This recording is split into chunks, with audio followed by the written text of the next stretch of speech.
안녕하세요. 쓸데없이 공부 많이 하는 언니들 쓸공언니입니다. 저는 여러분의 글로벌 경제 감각을 관리해드리는 정관리입니다. 안녕하세요. 저는 여러분과 함께 경제 공부하는 최열정입니다. 사랑하는 쓸공님들 이번 한 주도 잘 보내셨죠? 네. 자, 오늘도 초콜릿 댓글 하나 꺼내 먹으면서 시작해 볼게요.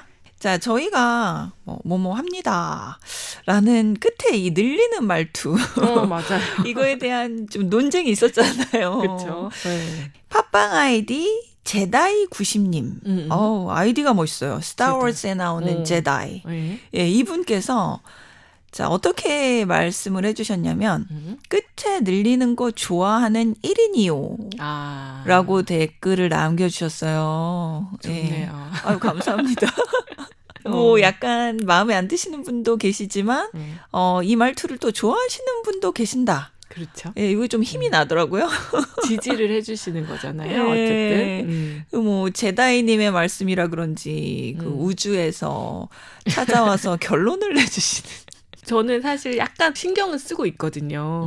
너무 많은 것 같아서 그 전부터 네. 우리 신랑이 너무 많이 쓰는 것 같다라는 이야기를 해줬었어요. 집에서 뭐 하면 그거 했잖아요. 이러면서 나한테 막 놀리는 거야.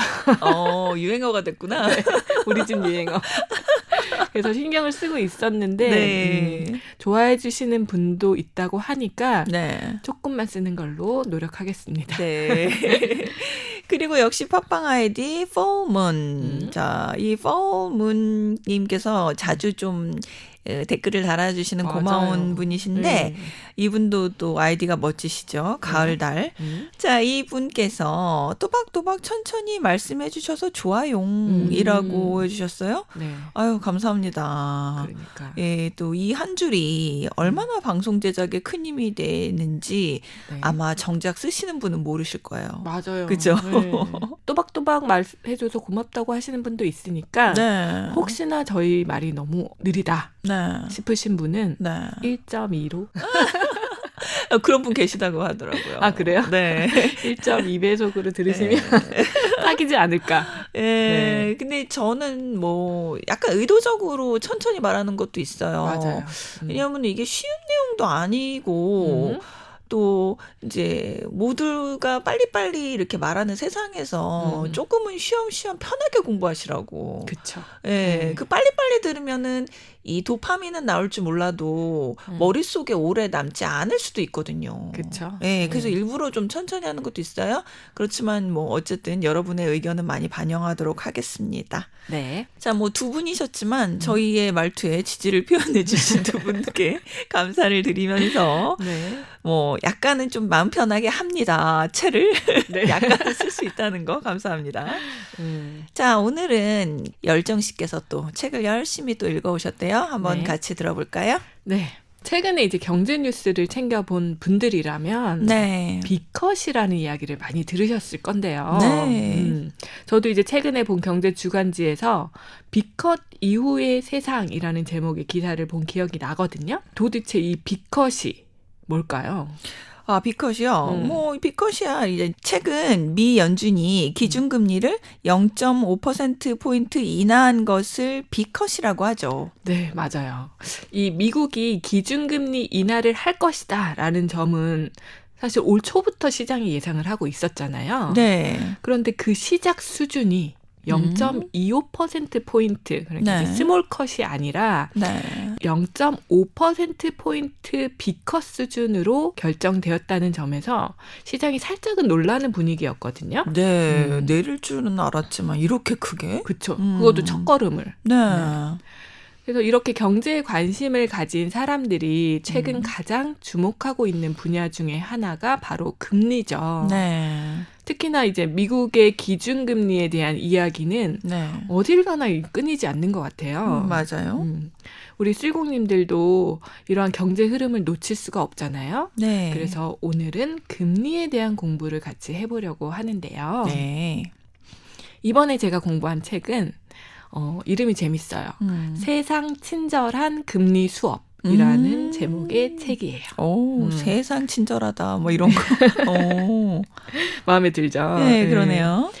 금리에 대한 책이 서점에 정말 많더라고요. 네. 그 중에서 이제 금리를 공부하고자 하신다면 이 책이 이제 내용이 크게 어렵지가 않아서 괜찮다라는 생각이 들었어요. 그랬군요. 그래서 저와 함께 먼저 공부하신 다음에 책도 한번 꼭 사서 읽어보시면 네. 우리 쓸공님들이 도움을 받으실 수 있을 것 같아서 추천을 드립니다. 그렇군요. 우리가 알아야 할 금리의 모든 것에 대해서 쉽고 친절하게 알려준다고 하니까 일단 믿고 함께 읽어볼게요. 네. 앞서서 우리가 미국 기준금리에 대한 소식으로 시작을 했잖아요. 네. 그런데 여기서 혹시나 나는 투자를 하지도 않고 그래서 이제 미국 기준금리에도 특별히 관심이 없다. 그래서 나는 따로 금리 수업 받을 필요 없을 것 같아요 라고 생각하실 수도 있어요. 뭐 물론 우리 쓸공님들 중에 나는 경제에 관심 없다 하시는 분은 없겠지만 많으시진 않겠지만 네. 네. 그런데 금리 공부 너무 해야 하는데 이유가 있어요. 우리가 돈을 예금하거나 또는 돈을 빌리기 위해서 은행에 가지 않더라도 금리는 우리 삶에서, 우리 생활 속에서 계속 작동을 하고 있기 때문인데요. 네, 그렇죠. 네. 예를 한번 들어볼게요. 네. 많은 쓸공님들이 이제 급여 생활자이시니까 네. 만약에 회사에서 임금을 줄 때요. 네.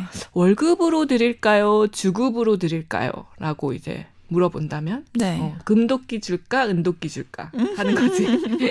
그렇게 물어본다면 네. 어떤 선택을 해야 할까요? 근데 일단 이런 질문을 들으면 그 질문하는 사람의 의도가 뭔지 되게 고민될 것 같아. 그치. 출제자의 의도를 파악해야 돼. 약간 나한테 무슨 답을 원하는 거지? 이런 거. 잘 이제 파악해보세요, 지금. 자, 그 우리나라는 월급이 뭐 기본 세팅 값이라 네. 고민은 안 해봤는데요. 우리가 금리 이야기를 하고 있으니까 뭐 복리의 매직을 생각해 보면 당연히 주급일 것 같네요. 맞아요. 예. 정확하게 파악하셨습니다. 네. 그런데 혹시나 이제 주급으로 받으면 네. 나는 이제 그 주에 다 써버려서 조금이라도 늦게 이제 목돈으로 받아야지라고 생각하실 수도 있잖아요. 네. 그런 분만 아니라면 네. 금리의 관점에서 보면 당연히 주급이 더 유리합니다. 네. 이 금리의 관점에서는 주급이 정말 유리한데 이 앞에서 열정 씨도 말씀하셨지만 주급으로 조금을 받으면 이거 막 써버리는 분들이 많아. 맞아. 그러니까 이게 목돈으로 들어왔을 때와 네. 이렇게 쪼개져 들어왔을 때 체감이 좀 다르잖아요. 맞아요. 네. 뭐 예를 들어서 한 달에 월급이 100만 원이라 치면 25만 원을 받으면은 별 돈이 아닌 것 같아가지고 맞아. 깨서 쓰기가 쉽거든요. 맞아.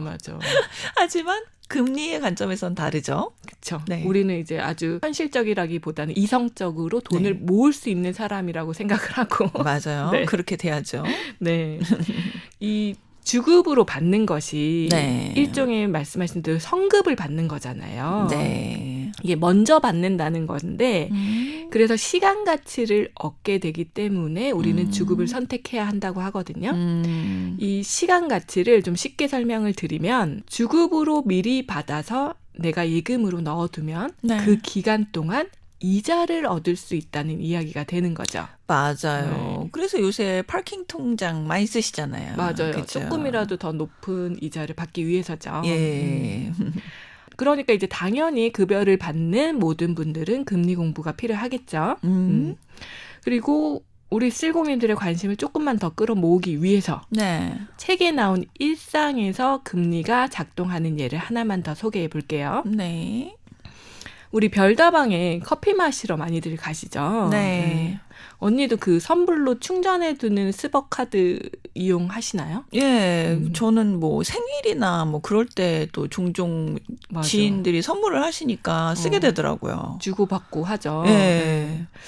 그 커피를 사 먹는 우리 입장에서는 충전해두는 이 금액이 소액이기도 하고 네. 또 편리하기도 하고 또 뭐 이렇게 쿠폰도 주잖아요. 네. 그 충전하면. 네. 그러니까 선불 카드를 많이 이용을 하는데요. 그런데 이제 별다방 입장에서 한번 생각을 해볼게요. 책에 따르면 우리 지갑에서 나온 이 소액의 충전금이 모여서 네.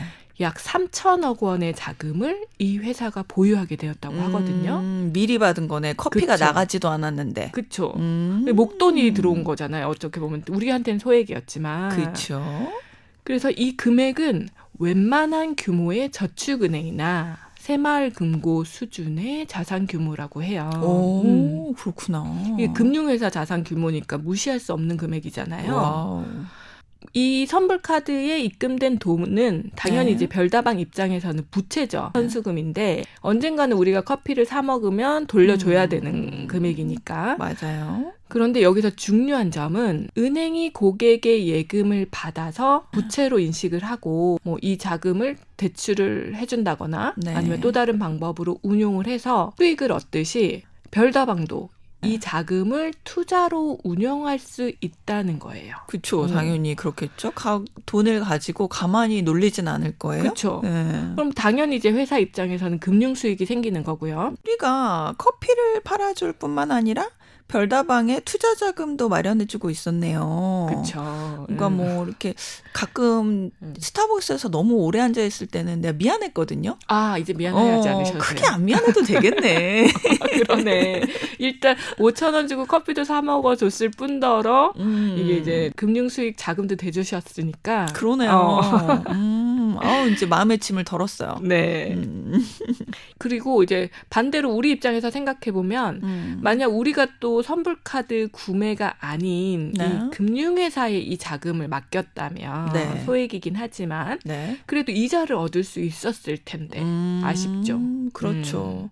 그러니까 이게 경제적인 관점에서 보면은 그래요. 맞아요. 근데 저 같은 경우에는 커피 한 잔과 이렇게 오랫동안 앉아 있으면서 느끼는 이 삶의 여유? 이런 그치. 거는 또 돈으로 환산하기가 어렵지 않은가? 그렇죠. 그 예. 스타벅스만이 줄 수 있는 우리에게 예, 어떤 예. 이득이죠. 그죠. 예. 그거를 제공할 수 있느냐가 이제 스타벅스가 계속 사업을 잘 해나갈 수 있느냐? 맞아. 예, 관건이 되겠죠. 맞아. 너무 경제적인 측면만 따질 수는 또 없는 거예요. 그러고 보면. 제가 T인데 좀 F적인 생각을 오늘은 해봤네요. 그렇군요. 네. 예. 자, 이 두 예시만 봐도 꼭 투자를 하지 않더라도 은행에 가지 않더라도 금리란 무엇인지 또 어떻게 우리 경제 생활에 활용되는지 그 원리를 이해하고 있어야겠네요. 그렇죠. 예. 그래서 지금부터 이 금리가 어떻게 탄생을 했고 또 현대까지 어떻게 진화해 왔는지 그 과정을 먼저 한번 살펴볼게요. 네. 책에서는 금리와 이자에 관련된 사람들의 가장 큰 오해가 있다고 하거든요. 뭘까요? 바로 이자는 돈에만 붙는다라는 것이 그 오해라는 거죠. 그러네요. 저도 이런 오해를 하고 있는데. 그렇죠. 근데 사실 이 이자라는 것은 돈이라는 개념이 생기기 훨씬 이전부터 있었던 개념이라고 해요. 경제 역사가들에 따르면 기원전 3세기 바빌로니아 지역에서는 은과 보리를 빌리면 네. 일정한 대가를 지급했다라는 기록이 있다고 하고요. 이자를 냈다는 뜻이네요. 그쵸. 네. 자, 멀리 가지 않고 우리나라 역사만 봐도 봄 춘궁기 때 곡식을 빌렸다면 당연한 이치로 가을에 추수할 때 갚으면서 이자에 해당하는 부분을 더 하는 것이 상식이었죠. 맞아요. 물론 이게 나중에 너무 이자율이 높아져서 고리로 받아. 예, 그래서 사람들의 삶이 힘들어지고 맞아. 이런 것이 막 소설에도 많이 나오잖아요. 맞아요. 그렇죠? 그러니까 지주들은 계속해서 배부르고 네. 소작농들은 막 계속 굶주리고. 맞아.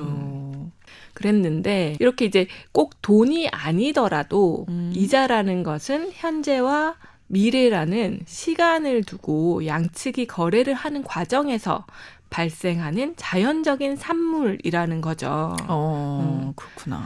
책에 나오는 이제 예시를 같이 보면 이 현재와 미래 가치의 교환이라는 개념이 좀 더 쉽게 이해되실 것 같아서 소개를 한번 해볼게요. 100가구가 사는 섬이 있다고 가정을 해볼게요. 네. 이 마을에는 모든 가구별로 옥수수 1kg씩을 갖고 있는데요. 네. A라는 집에 아이가 새로 태어난 거예요.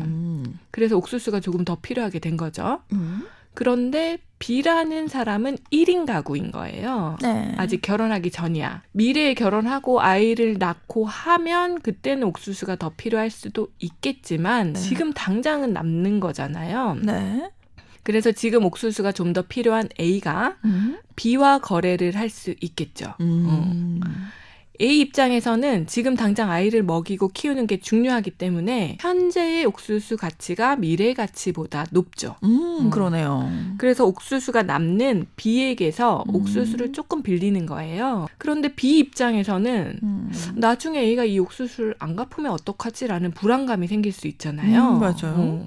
그러니까 이 불확실성에 대한 대가로 지금 빌리는 옥수수 100g에 대해서 내년에 10g을 보태서 110g으로 갚으라고 약속을 한 후에 옥수수를 빌려주는 거죠. 아, 그렇구나.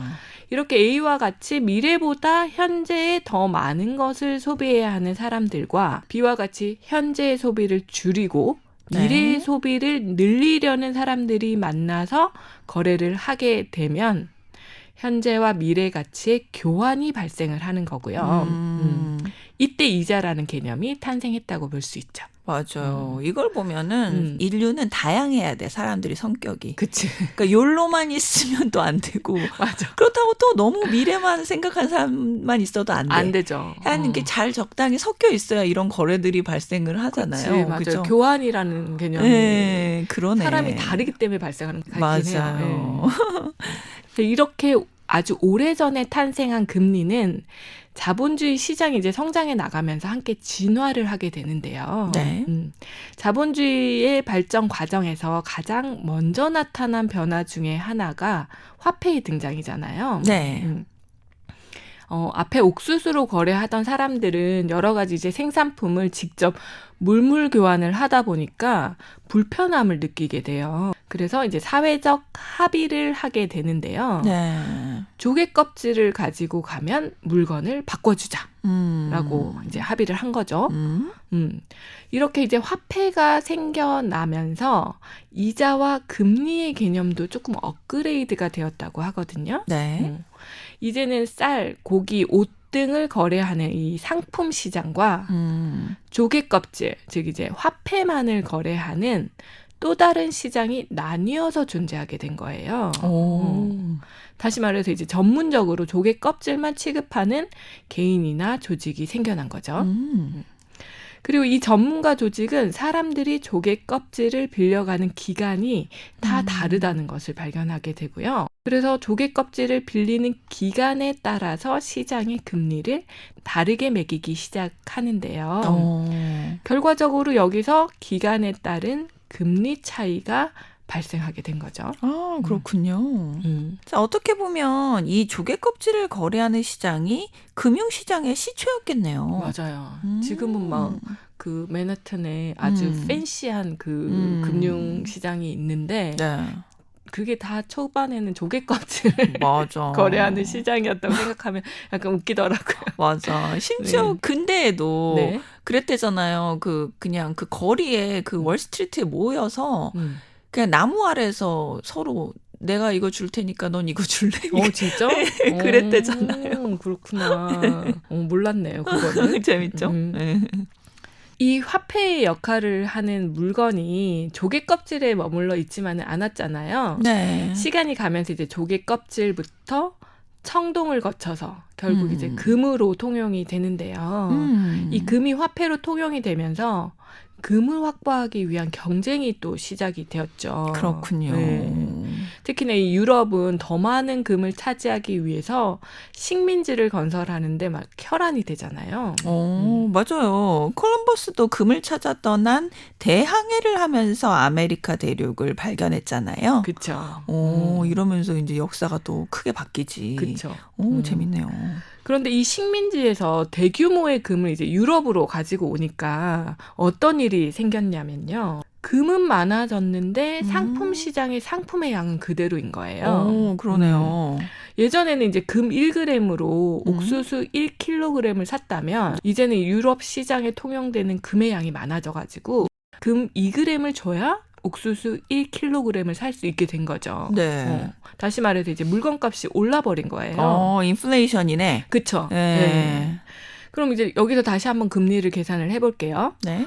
물건값이 오르기 이전에는 옥수수 1kg을 살 수 있는 금 1g을 빌려주고 1년 후에 옥수수 1.1kg을 살 수 있는 금 1.1g을 받았어요. 네. 그러면 여기서 이자율은 10%죠. 예, 그렇죠.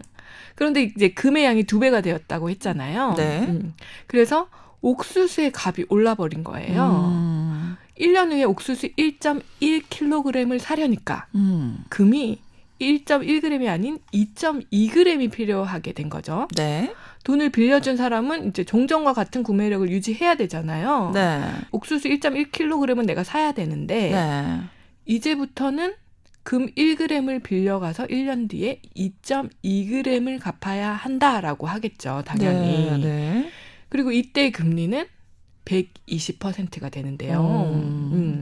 여기서 정리를 한번 하면 옥수수 1kg을 빌려주고 1년 뒤에 옥수수 1.1kg을 받기 때문에 실제 금리는 10%예요. 네. 그런데 시장에 통용되는 화폐가 늘어나면서 물가가 상승을 했잖아요. 앞에 예에서는 물가 상승률이 100%였거든요. 네. 즉 이제 인플레이션으로 금 1g을 빌려주고 금 2.2g을 받아야 하는 상황이 왔기 때문에 이때의 금리, 명목금리로 120%가 계산이 되는 거죠. 그래서 여기서 우리가 실질금리와 명목금리라는 개념을 나누어서 생각을 해야 하는데요. 네. 미국의 경제학자 어빙 피셔는 이 관계를 좀 단순화해서 명목금리는 실질금리 더하기 물가 상승률이다라는 이제 방정식을 만들었고요. 우리 그 대학교 때 많이 배웠네요. 그렇죠. 네. 피셔 방정식이라고 네. 하죠. 네. 자, 여기서 지금까지 배운 금리의 진화 과정을 다시 한번 정리를 해보면요. 네. 자, 먼저 현재 가치와 미래 가치의 교환으로 네. 이자라는 개념이 탄생했고요. 그렇죠. 또 상품 시장과는 별개의 화폐의 거래만 담당하는 금융시장이라는 개념이 도입되면서 이 기간별 금리의 차이가 발생을 했습니다. 자, 마지막으로 화폐의 통화량 증가에 따른 물가 상승이 생기면서 명목이자라는 개념까지 추가되면서 금리는 진화해 왔다는 거네요. 그렇죠. 이게 뭐 반드시 꼭 시간 순서라고 할 수는 없어요. 그냥 네. 금리와 관련된 개념들이 이렇게 이제 추가되어 왔다라고 생각을 하시고 받아들이시면 좋을 것 같아요. 네. 자, 이제 다음 단계는 이제 금 다음으로 나와서 현재까지 통용되고 있는 화폐죠. 네. 바로 지폐의 등장인데요. 금이 지폐로 바뀐 데에는 여러 가지 이유가 있겠지만 그 중에 하나가 금화의 가치 훼손이라고 해요. 원래는 이제 금 100g으로 금화 한 개를 만들었다고 가정을 하면 시간이 가면서 실제로 금 2g, 뭐 네. 2%만 들어간 금화가 발행되었다는 기록이 있다고 하거든요. 이거 국부론에서도 나와요. 돈에 그래요? 기원하면서. 예. 또 이제 다음번에 소개가 되겠네요. 네. 그러면. 이렇게 이제 화폐 가치가 지속적으로 하락하면서 인플레이션이 발생하는 원인이 되기도 했는데요. 그렇겠네요. 앞에서 우리가 배웠잖아요. 네. 금의 양이 증가한 것과 마찬가지로 뭐 정부가 어떠한 이유에서든 화폐의 양을 늘리면서 화폐 가치를 훼손하게 되면, 즉 이제 인플레이션이 발생을 하게 되면 네. 금리는 어떻게 되죠? 물가 상승률만큼 명목 금리가 오를 수밖에 없죠. 그렇죠. 네. 맞아요. 이 때문에 정부는 화폐의 양을 무분별하게 늘려서 화폐의 가치를 훼손하지 않겠다는 약속을 했고요. 이 약속을 기반으로 화폐 경제가 현대까지 잘 유지가 되고 있죠. 중앙은행에서 하는 일이죠. 그렇죠. 근데 나는 이 약속이 잘 지켜지고 있는 건 맞나라는 생각이. 솔직히 계속 인플레이션이잖아요. 그렇죠. 그죠? 그리고 언니 옛날 에피소드에서 네. 뭐 미국 국가 채무 이슈 있었잖아요. 예, 맞아요. 그게 이 약속을 제대로 안 지키고 있는 거 아닌가라는 그쵸. 그런 생각이 좀 들었거든요. 계속 돈을 찍어내는 거. 그죠? 자기들이 안정시켜 주겠다고 했음에도 네. 불구하고. 네. 물론 뭐 이렇게 일시적으로 너무 인플레이션이 심하면 통화량을 조절하기는 하죠. 줄이기는 하는데 네. 계속 장기적으로 보면은 뭐 전 세계가 우상향으로 지금 인플레이션이잖아요. 맞아요. 그죠? 네. 뭐 어쩔 수 없나 봐요. 맞아. 약속은 했으나 네. 상황이 어쩔 수 없었다라고 볼 수 있죠. 일단 네. 찍어내고 보자 그냥. 네. 욜로야. 그러네. 정보가 이러네. 아무튼 다시 이제 금리 이야기로 돌아와서요. 네. 다음으로 알아볼 이제 자본주의 시대의 중요한 변화는 중앙은행의 등장인데요. 중앙은행에 앞서서 은행의 역사를 조금만 살펴보면요. 네. 은행은 기원전 고대 그리스 시대에도 존재를 했다고 하거든요. 사람들이 이제 전쟁에 나가야 되잖아요. 그런데 그 나갈 때 그동안 모아놓은 재산을 이거를 땅에 파묻고 갈 수는 없잖아. 그러니까 어딘가에는 맡겨놓고 가야 되는데 이때 가장 믿을 수 있는 곳으로 사람들은 신전을 택했고요. 네.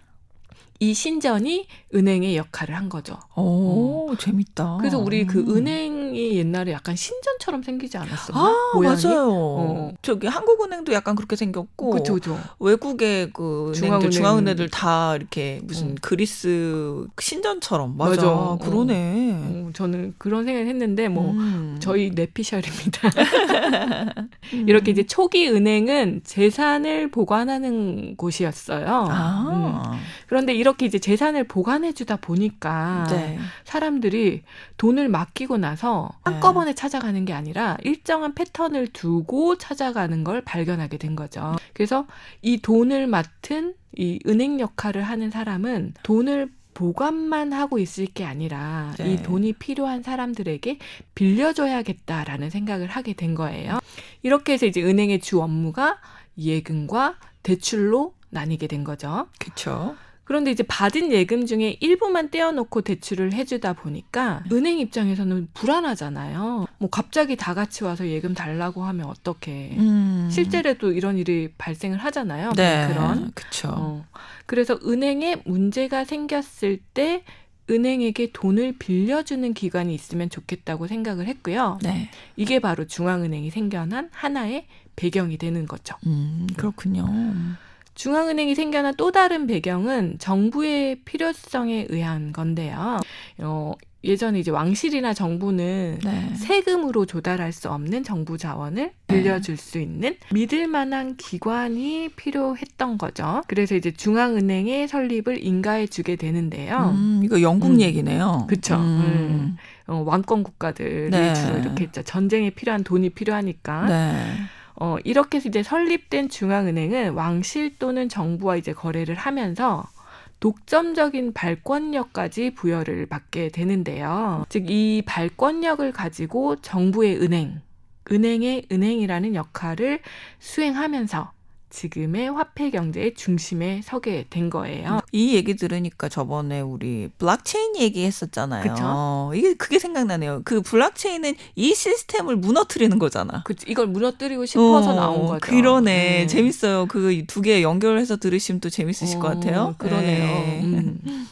우리가 이제 여러 번 저희 방송에서도 이야기했지만 중앙은행의 목표가 뭐죠? 여러 번 우리가 말씀드렸지만, 물가 안정이죠. 그죠. 네. 물가 안정. 네. 다른 말로 하면, 화폐 가치의 안정이 무엇보다 중요한데요. 그렇죠. 내가 오늘 이 10,000원을 들고 커피와 빵을 먹을 수 있었는데, 내일은 티슈도 못 사. 이러면 안 되잖아. 그러면 이제 내 삶이 힘들어지는 거지. 그렇죠. 그래서 물가 안정 정말 중요한 거죠. 맞아요. 이 경제 규모가 작을 때에는 중앙은행이 직접적으로 이제 화폐량만 통제를 하면 네. 물가 안정의 효과를 볼 수 있었다고 해요. 그런데 이제 경제 규모가 커지면서 중앙은행이 보유한 화폐도 물론 있지만 민간이 보유한 화폐량이 더 많이 늘어난 거예요. 그래서 중앙은행에서는 나는 이제 더 이상 화폐를 찍어내지 않아. 그런데 이 가게나 기업이 내가 보유하고 있던 화폐를 꺼내서 사용을 하게 되면 그러면 시장에 통용되는 화폐량이 늘어나면서 또 물가가 오르는 상황이 발생하게 되는 거예요. 그러네요. 이렇게 이제 세상이 복잡해지니까 중앙은행은 화폐량을 직접 조절하는 것이 아니라 이 방법이 크게 도움이 안 되네 라면서 화폐를 보유하는 일종의 비용, 금리죠. 이 금리를 통제함으로써 통화정책을 펴는 방안을 만들어냈고요. 이게 바로 기준금리 조정을 통한 통화정책이 나타난 배경이라는 거죠. 이전에는 화폐량을 조절해서 금리가 정해졌는데 그쵸? 아까 옥수수 얘처럼 그쵸? 옛날에는 근데 이제 말씀하신 것처럼 개인이 돈을 많이 가지고 있으면 화폐량 조절이 어려우니까 그쵸. 금리를 조정해서 이 화폐량을 조절하게 되었군요. 그럴 수밖에 없는 상황이 온 거죠. 그러니까 나는 태어나서부터 금리를 조정되는 세상에 살았기 때문에 금리가 모든 것을 다 조정한다고 생각했는데 옛날은 아니었구나. 그치. 금리라는 이 고도화되면서 사실 경제 정책 또한 바뀌는 것 같아요. 재밌네요. 그렇죠. 또 이게 이제 블록체인 더 발전하면 또 어떻게 될지 모르겠어요. 그렇죠. 책에서도 이 블록체인이 도입이 되고 네. 그 암호화폐가 통용이 되면 네. 이 금리라는 거 개념 자체가 또 변화할 거라고 얘기를 하고 있거든요. 그러네. 왜냐하면 통화량 조절이 너무 쉬워지거든. 그치. 오, 재밌다. 네. 아무튼 오늘은 이렇게 이제 금리의 탄생부터 이제 중앙은행에 의한 기준금리까지 자본주의 발전에 따른 금리의 변천사를 함께 알아봤는데요. 네. 오늘 수업은 사실 금리 수업의 워밍업을 한 거예요. 그렇군요. 다음 시간에 이제 본격적으로 기준금리에 영향을 미치는 요소와 이 금리가 우리 경제를 어떻게 좌지우지하는지 그 작동 원리까지 함께 공부할 수 있도록 2부를 준비해 오겠습니다. 정말 네. 오늘 좋은 내용이었네요. 금리에 대해서, 그렇죠? 네, 이제 경제에 대한 이 근본적인 것부터 파악하면, 그죠? 너무 피상적인 것만 공부하는 것보다 근본적인 걸 알면 모든 적용되는 원리들이니까요. 그렇죠, 맞아요.